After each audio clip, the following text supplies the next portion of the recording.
mas de uma raiva que fervia como o azeite no forno antigo da avó, sabendo que o veneno que eu havia misturado não mataria corpos, mas devoraria almas devagarinho. Minha família me tratava como um fantasma em vida, um eco vazio nas conversas à mesa, mas eu jurei que os faria engolir o peso da minha invisibilidade, fatia por fatia, até que restasse apenas o silêncio que eles me impuseram. Em Portugal, onde o sangue é mais espesso que o vinho tinto do Douro e as tradições nos amarram como correntes de ferro forjado, o meu se tornou o ácido que corroeu as raízes da nossa árvore genealógica, deixando apenas cinzas no lugar do folar doce. O sol de abril entrava pelas janelas entreabertas da casa em Alfama, Lisboa, tingindo de ouro as paredes caiadas que minha avó pintara com as próprias mãos há 50 anos. Era o cheiro de Páscoa que me acordava cedo, aquele aroma inconfundível de alecrim queimando no forno, misturado ao doce do arroz doce que borbulhava no tacho de cobre. Eu, Mariana, sempre fora a que acordava primeiro, a que acendia o fogo na lareira de azulejos azuis e brancos, a que varria o pátio de pedra para que os primos pudessem brincar sem tropeçar nas folhas secas do limoeiro. Mas naquele ano, aos 32, algo em mim se quebrara como um folar partido ao meio, seco, sem o recheio de amêndoas que prometia doçura.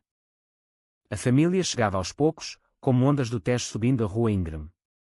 Primeiro, o meu irmão mais velho, João, com a mulher, a Carla, e os 2 miúdos que corriam gritando, Tia Mana. Tia Mana, mas só porque eu era a porteira da casa, a que guardava as chaves e os segredos. João, com o seu fato cinzento de advogado que cheirava a cigarro e a gabinetes de chiado, mal me olhava nos olhos. O cabrito está pronto. Não demores, que o pai quer comer cedo para ir à procissão. Era sempre assim, ordens disfarçadas de conversa, como se eu fosse a empregada invisível que limpava a mesa depois da missa. Eu sorria, limpava as mãos no avental florido da avó, e voltava para a cozinha.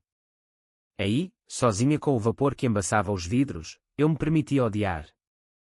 Odiar a forma como o meu pai, o Sr. António, sentava-se à cabeceira como um rei destronado, contando histórias do tempo em que trabalhava nos armazéns do cais, mas nunca mencionando como eu, a filha caçula, havia largado o emprego de secretária em Setúbal para vir cuidar dele depois do infarte. A Mana. Ela está por aí, ajudando, dizia ele, acenando vagamente na minha direção, como se eu fosse um móvel que se move sozinho.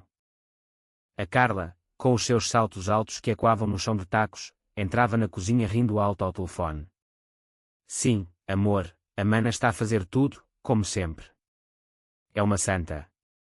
Eu ouvia e sentia o estômago revirar, não pelo cheiro do cabrito, que eu temperara com alho, sal e um punhado de ervas colhidas no jardim, mas pela falsidade que pairava no ar como o fumo da lareira. Santa.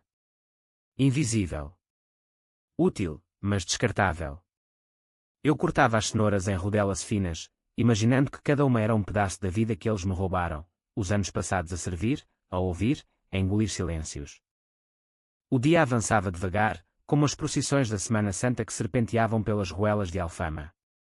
Eu ajudara a preparar o folar, amassando a massa com ovos cozidos no topo, simbolizando a ressurreição, ironia cruel, pois a minha própria vida parecia enterrada sob camadas de farinha e obrigações. A tia Rosa chegou com os seus netos barulhentos, trazendo amêndoas pintadas de cores vivas, e beijou-me na cara distraidamente. Obrigada pela ajuda, Mana. Sem ti, isto era um caos. Mas o obrigada era vazio, como o oco no meu peito que crescia a cada Páscoa. À hora do almoço, a mesa estava posta, toalha de linho bordada à mão, pratos de cerâmica de vista alegre, o cabrito fumegante no centro, rodeado de saladas de alface crocante e batatas assadas com pele dourada. Todos se sentaram, rindo das anedotas do tio Manuel sobre o compasso pascal, quando o padre batia à porta com a cruz e as casas se abriam em fartura. Eu servi o vinho do Douro, enchendo copos até à borda, e sentei-me no canto, ao lado do miúdo mais novo que rabiscava o guardanapo. Ninguém perguntou pelo meu dia.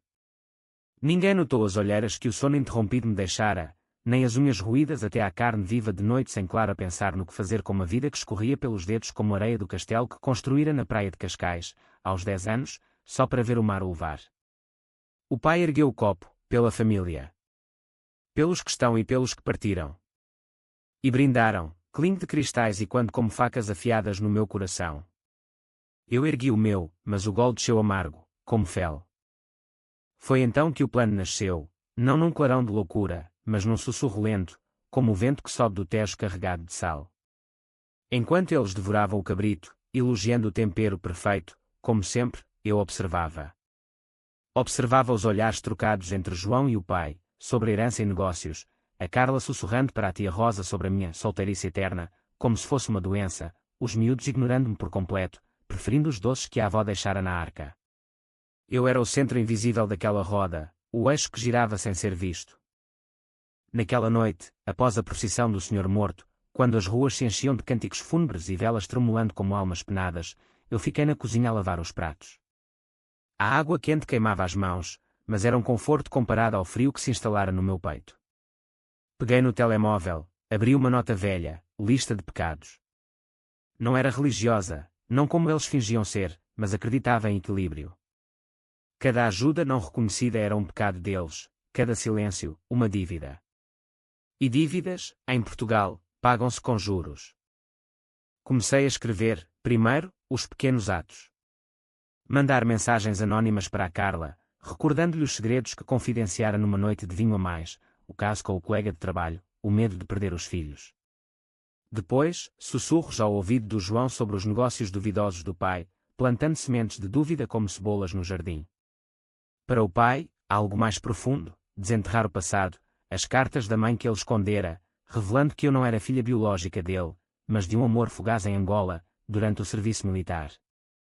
Não era ódio puro, era justiça poética, tecida com linhas de dor que eles mesmos fiavam. Enquanto secava o último prato, o sino da Sé de Lisboa badalava à meia-noite, anunciando a vigília pascal. Eu sorri para o reflexo no vidro da janela, o meu rosto, pálido mas resoluto, iluminado pela lua cheia sobre o castelo de São Jorge. A ressurreição não seria só de Cristo, seria a minha. E eles, os meus, pagariam o preço de me terem feito fantasma. Os dias seguintes foram de calmaria falsa, como o mar de Lisboa antes da tempestade. A família partiu, deixando a casa vazia de vozes mas cheia de ecos. Eu limpei tudo, arrumei as roupas na arca de cedro, reguei as plantas no pátio. Mas à noite, sozinha com uma garrafa de vinho verde e o laptop, comecei a pesquisa. Fóruns anónimos na net, sobre manipulação psicológica, não os livros de autoajuda cor-de-rosa, mas os cantos escuros, onde psicólogos renegados partilhavam táticas de guerra mental. O melhor veneno é o que o outro engole por si mesmo, dizia um. Perfeito. Liguei para o primo em Porto, o que ninguém via porque era o excêntrico das artes. Ele riu quando lhe contei o plano vago. Mana, vingança é como o fado, dói, mas liberta. Mas cuidado, que o sangue português é vingativo por natureza. Desliguei e abri o Facebook da Carla. Uma foto dela com os miúdos na praia do Estoril, legendada Família é tudo. Páscoa feliz. Comentei de uma conta falsa, cuidado com as ondas, às vezes levam o que mais amamos. Ela apagou, mas eu sabia que ficara. A semente plantada. Agora, regar. Mandei um e-mail anónimo para o escritório do João, com um ficheiro PDF, extratos bancários falsos, mas convincentes, sugerindo o desvio de fundos do pai. Nada que o destruísse de imediato, mas o suficiente para uma discussão à mesa do próximo Natal. Para o pai, contratei um detetive particular barato de moraria, 200 euros para desenterrar o testamento da mãe, que ele alterara para me deixar só uma pensão miserável, alegando a filha que cuida de mim. Cada passo era um corte preciso, como de boneiro cabrito, remover o osso, expor a carne. Eu sentia o poder crescer, não como fúria cega, mas como uma calma gélida, o tipo que vem depois de anos de lágrimas engolidas. Em Alfama, onde as varandas se debruçam umas sobre as outras como fofoqueiras eternas, ninguém notava a mudança em mim. A vizinha, a dona Fátima, ainda me chamava para o café. Estás magra, mana. Come mais, que a família precisa de ti forte. Eu ria, mas por dentro, planeava, forte para os derrubar. 2 semanas depois, o primeiro golpe. A Carla ligou, voz trêmula, mana, viste isto? Alguém está a mandar mensagens esquisitas. Diz que sabe do. Tu sabes.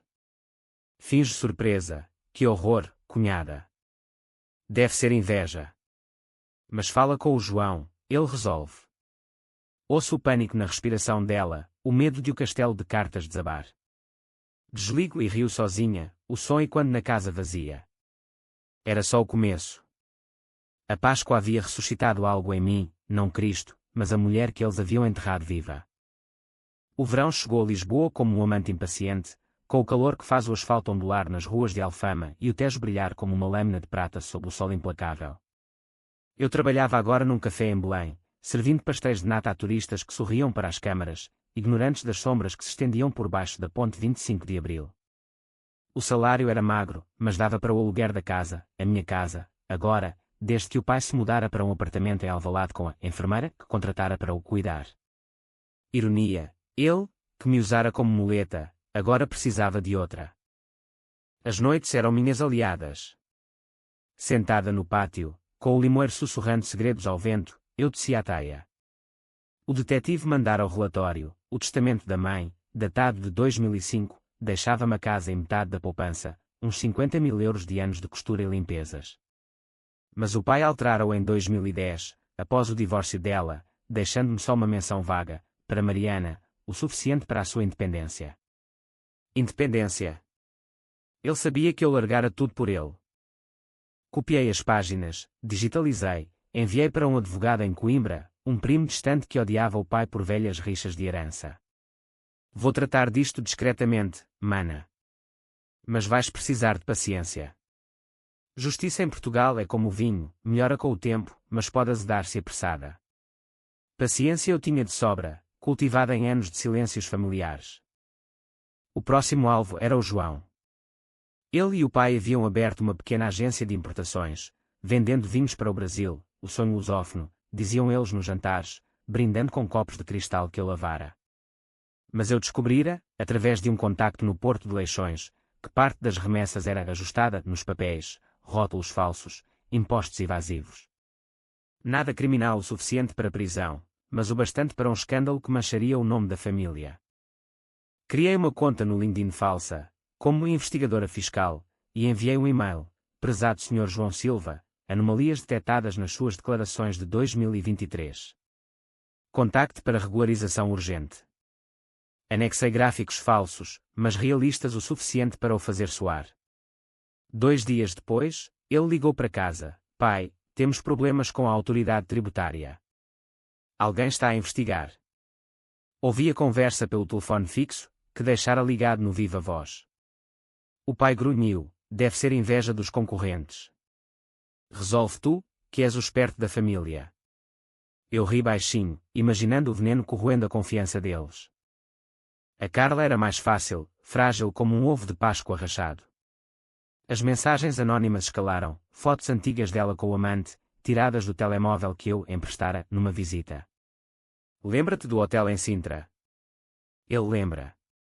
Ela respondeu uma vez, em pânico, quem és? Por favor. Bloqueei e mudei de número. Na semana seguinte, no jantar de família em Alvalade, o primeiro desde a Páscoa, ela estava pálida, os olhos vermelhos de noites sem sono. Mana, senta-te aqui, disse ela, forçando um sorriso. Pela primeira vez em anos, eu era o centro, mas de pena, não de afeto. O jantar era simples, bacalhau à Brás, para honrar a tradição, mas sem o fervor pascal. O pai tagarelava sobre a enfermeira, a Inês, que cozinhava melhor que a tua mãe. Eu servi o vinho, enchendo o copo dele até transbordar. Cuidado, pai. Muito vinho pode nublar a visão. Ele riu, alheio. O João estava tenso, verificando o telemóvel a cada bocado. Problemas no trabalho? Perguntei inocentemente. Ele acenou, nada que uma família unida não resolva. Unida. A palavra queimava como sal na ferida. Naquela noite, voltei para a Alfama de táxi, o ar quente colando a roupa à pele. Liguei para o primo em Porto, avança com o testamento. Quero a casa, e a verdade. Ele hesitou, mana, isto vai partir a família. Já está partida? Respondi. Eu só estou juntando os cacos, os meus cacos. O calor do verão deu lugar a um outono chuvoso, com as folhas do limoeiro caindo como confetes fúnebres no pátio. O advogado moveu o processo, contestação ao testamento, alegando coação emocional. O pai recebeu a citação por correio registado, numa manhã de novembro. Ligou-me furioso, o que é isto, Mariana? Traição na própria casa. Finge choque, pai, não sei de nada. Deve ser um erro. Mas ouvi o tremor na voz dele, o medo de um homem que construíra o império sobre mentiras. O João descobriu, investigador, era um esquema de phishing comum, mas o pânico o levou a confrontar o pai. Estás a esconder-me algo. Aqueles papéis. Gritaria ecoou pelo telefone, que a Inês deixou ligado por acidente. A Carla, no limite, confessou tudo a uma amiga comum, que me contou, é claro, em troca de um pastel de nata. Eu observava de longe, como uma sainte vivante nas procissões de Alfama, carregando o peso invisível. Mas agora, o peso virava-se contra eles. O Natal aproximava-se, com as luzes de chiado piscando como olhos acusadores. Eu planeava o próximo golpe, uma carta aberta, anônima, para o jornal local, expondo os segredos da família Silva. Não nomes, mas pistas suficientes, um pai que rouba a filha, um filho que evade impostos, uma nora com amantes. Seria o fado da nossa linhagem, trágico, mas inevitável. Na véspera de Natal, a família reuniu-se na casa de Alvalade. Eu fui, de vestido preto simples, como uma viúva em luto pelo que nunca tivera. O pai evitou o meu olhar, o João bebia demais, a Carla tremia ao servir o peru. Família é sagrada, disse o pai, erguendo o copo. Eu sorri, sim, pai. Sagrada como a Páscoa, e tão frágil quanto um ovo. Naquela noite, enviei a carta. O veneno corria agora nas veias deles, devagar, inexorável. E eu, pela primeira vez, sentia-me viva, visível, mesmo na sombra. O inverno de Lisboa é traiçoeiro, com chuvas que caem como lágrimas não choradas, transformando as ruas de Alfama em rios de lama e memórias. O jornal saiu na manhã de 24 de dezembro, uma nota pequena, na secção de crónicas locais, intitulada Sombras na Árvore Genealógica. Não nomes, mas descrições vívidas, o patriarca que altera vontades para punir a filha devota, o herdeiro que dança com a lei fiscal como num fado proibido. A família leu em silêncio, ao pequeno almoço de consoada. O pai amassou o papel. Quem faria isto? É calúnia. Eu estava lá, é claro, trazendo os rabanadas encharcadas em mel e canela, o aroma doce mascarando o azedume no ar. Que horror, pai! Alguém com raiva antiga, disse eu, os olhos baixos, mas o coração martelando como o sino da Sé. O João saiu cedo, pretextando trabalho, a Carla chorava no quarto, os miúdos confusos perguntando por que a mamã triste no Natal. A Inês, a enfermeira, serviu o café com mãos firmes. Deixem, que o Natal é para perdoar. Perdoar. A palavra que eu ouvira 1000 vezes, mas nunca sentira. O processo do testamento avançava devagar, como a justiça portuguesa, audiências adiadas, papéis perdidos em burocracia. Mas o advogado ligava semanalmente. Tens provas sólidas, mana? O testamento original foi autenticado pela notária em Setúbal. Ele vai ter de explicar porque alterou. Eu imaginava o pai na cama, à noite, o peito oprimido não pelo infarto antigo, mas pelo medo de perder o controlo. Ele, que me ensinara a ser a boa filha, agora via-me como ameaça. O ano novo trouxe neve rara em Lisboa, flocos brancos dançando sobre o castelo como fantasmas de promessas quebradas. Eu comecei um diário, não de vítima, mas de arquiteta, entradas detalhadas sobre cada reação, cada rachadura na fachada familiar. Dia 5 de janeiro, João cancela reunião familiar, alegando stress. Carla pede divórcio em segredo, ouvida prima. Era terapêutico, como confessar-se ao padre no compasso, mas sem absolvição, só planejamento. A vingança não era só destruição, era reconstrução. Inscrevi-me num curso online de Psicologia Comportamental, na Universidade de Lisboa, aulas noturnas sobre manipulação emocional, gaslighting, o poder do silêncio. A mente humana é como o Tejo, calma na superfície, mas com correntes profundas, dizia o professor. Aplicava-o, visitas esporádicas ao pai, onde eu o ajudava com as contas, apontando erros involuntários que ele cometera. Pai, olha, deste mês gastaste demasiado na Inês.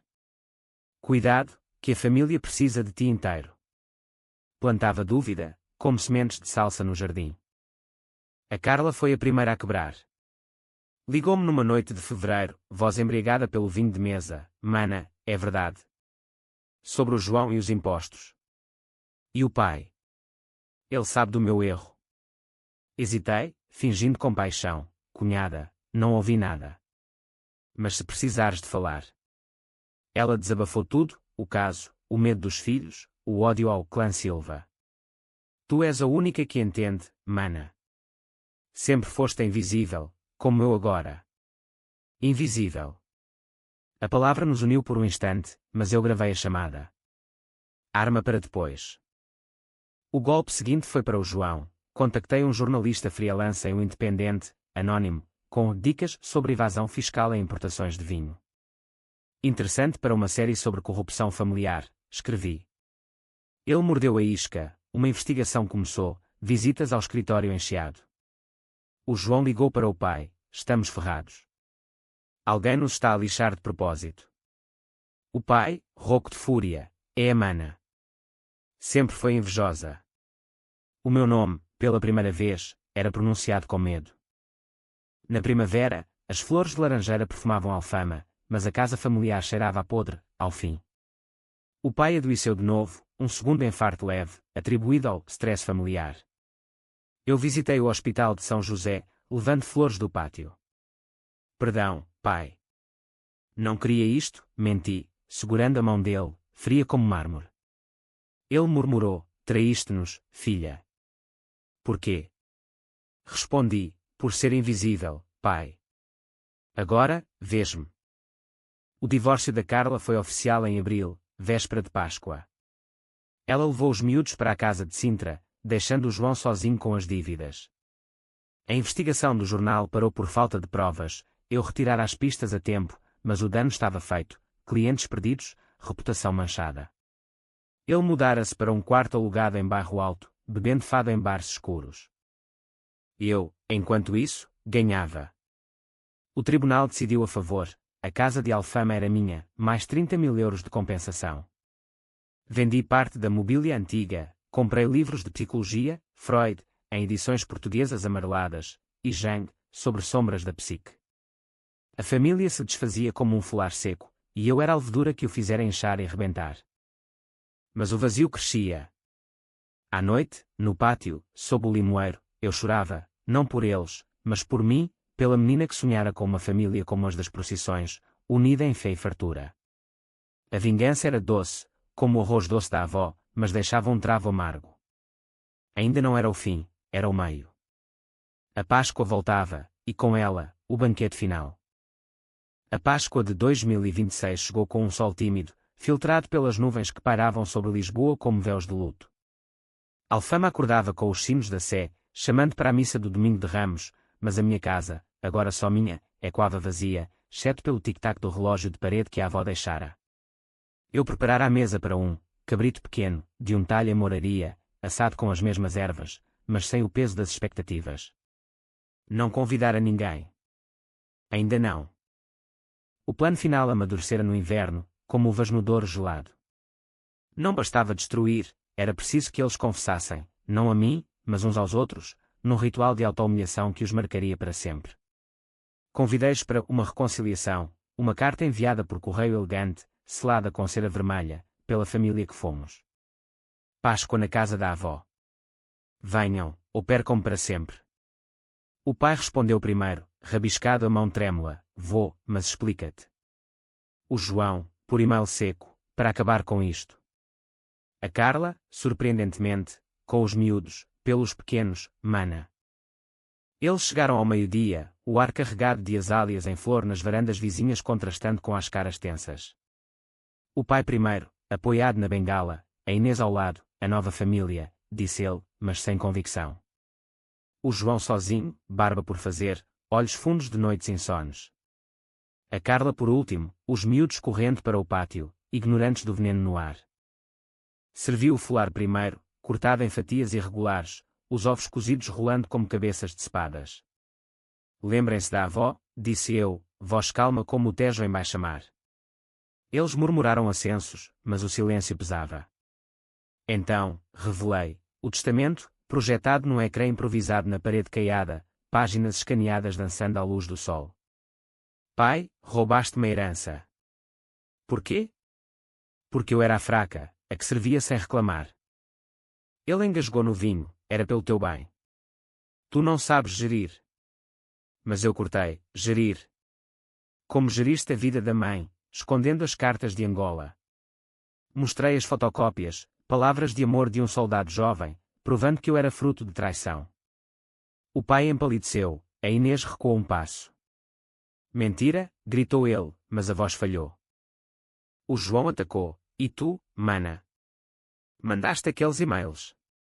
Arruinaste o meu negócio. Eu ri, suave, só plantei o que vocês semearam. Evasão fiscal, pai. Ensinaste-lhe bem. Mostrei os gráficos, as pistas que dera ao jornalista. Ele atirou o copo ao chão, estilhaços de cristal e quando como badaladas fúnebres. A Carla chorava abertamente, foram as mensagens, mana. Sobre o meu erro. Tu sabias. Os miúdos pararam de brincar, olhos grandes fixos em nós. Sim, cunhada. Sabia, porque confidenciaste à invisível. Agora, todos veem, somos monstros uns para os outros. O banquete prosseguiu em silêncio, talheres tilintando como correntes. Eu servia, como sempre, mas agora com poder, cada fatia de cabrito uma confissão forçada. O pai admitiu primeiro, eu. Alterei o testamento porque te odiava por me lembrares dela. A mãe foi embora por tua causa. Palavras como facas, cortando o ar. O João seguiu, os impostos. Era para salvar a agência. Perdoa-me, pai. A Carla, soluçando, eu traí porque me sentia presa. Como tu, mana, invisível. Eles se odiavam agora, não a mim, o veneno virara-se para dentro, corroendo laços como ácido no linho da toalha. Os miúdos fugiram para o pátio, e eu os segui, deixando-os à mesa como condenados no auto de fé. Tia, por que briga? Perguntou o mais novo. Abracei-o, porque adultos esquecem o que importa, meu amor. Mas tu não.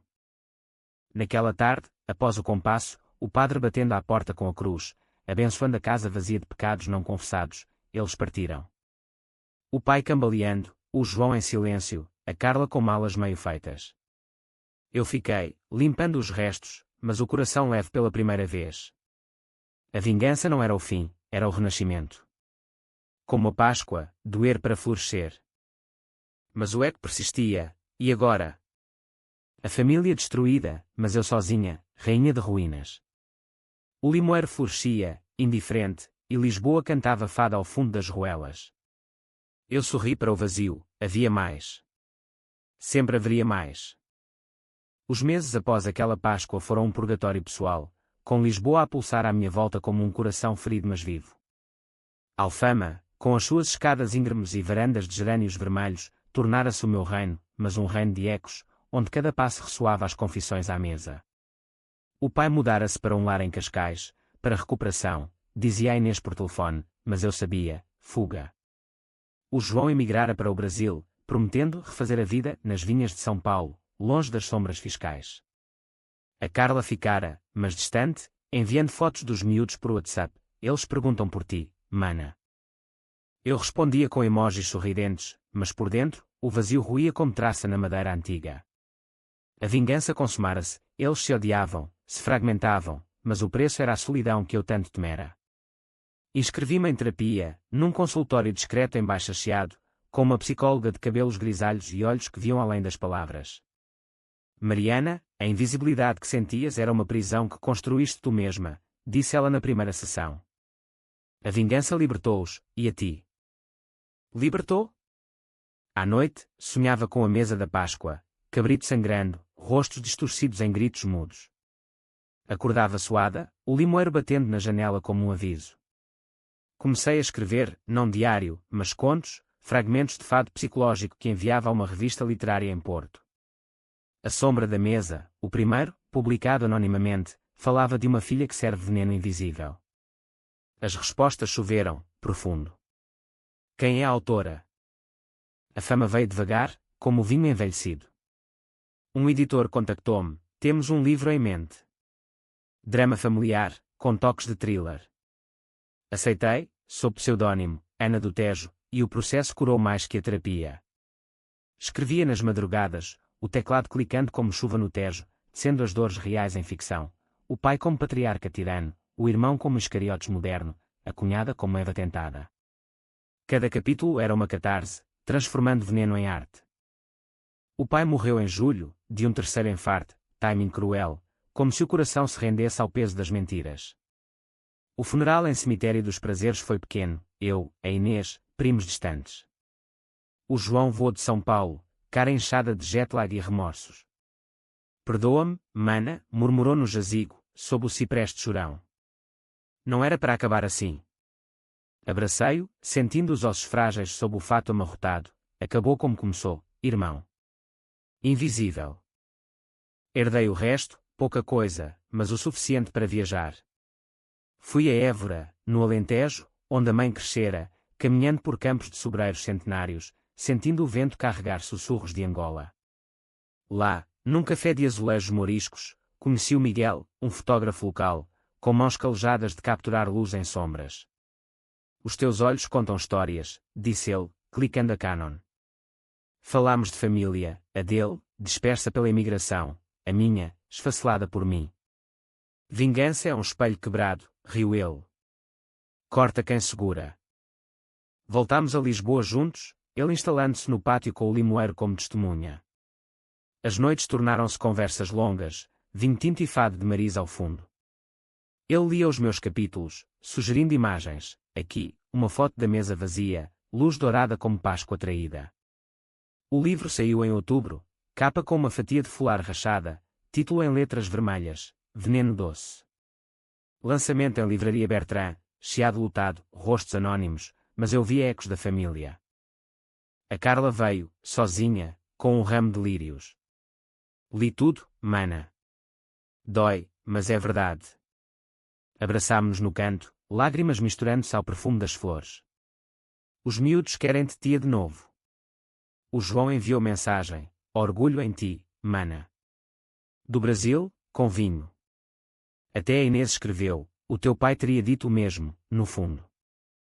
O sucesso trouxe convites, palestras em universidades, sobre o drama da invisibilidade feminina na família portuguesa. Falava com voz firme, gesticulando como nas procissões, invocando fé não em Deus, mas em si mesma. A Páscoa ensina a ressurreição, não só de Cristo, mas da alma esmagada. Aplausos ecoavam, e eu sentia-me vista, pela primeira vez, não como serva, mas como voz. Mas a sombra persistia. Numa noite de novembro, chuvosa, Miguel e eu caminhávamos pelo Tejo, luzes da ponte 25 refletindo como estrelas caídas. E se eu for como eles, confessei. E se a vingança me tornou monstro? Ele parou, mãos no meu rosto, monstros sangram, amor. Tu curas. Beijámo-nos sob a chuva, e pela primeira vez, o beijo sob a folar inteiro, doce, partilhado. O ano fechava com o livro nas listas de best-sellers, uma adaptação para TV murmurada. Eu era Mariana de novo, não invisível, mas iluminada. A família. Fragmentos, chamadas semanais com a Carla, visitas ao Brasil planeadas, memórias do pai como lições, não correntes.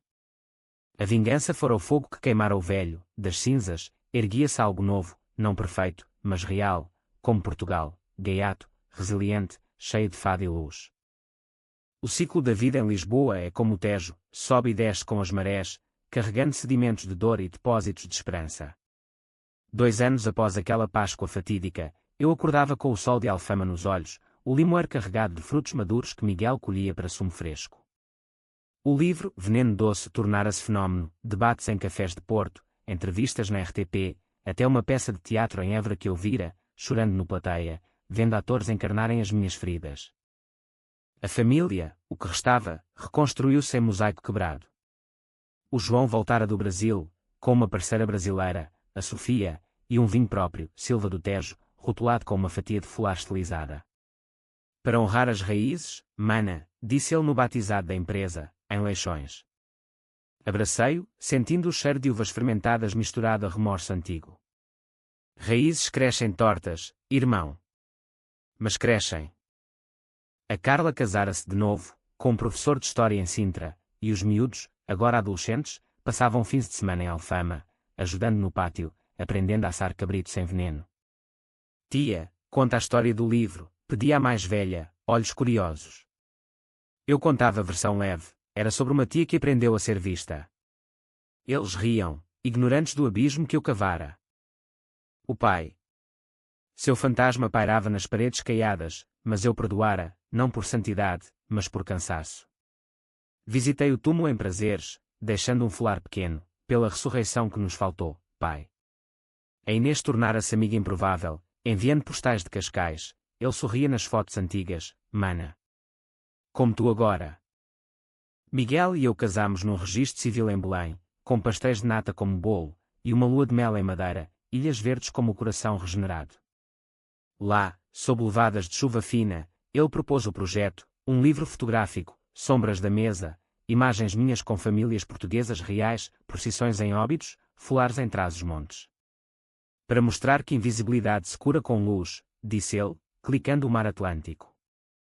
A terceira Páscoa veio como redenção. Convidei todos à casa, João e Sofia, Carla e o novo marido, os miúdos crescidos, até primos esquecidos.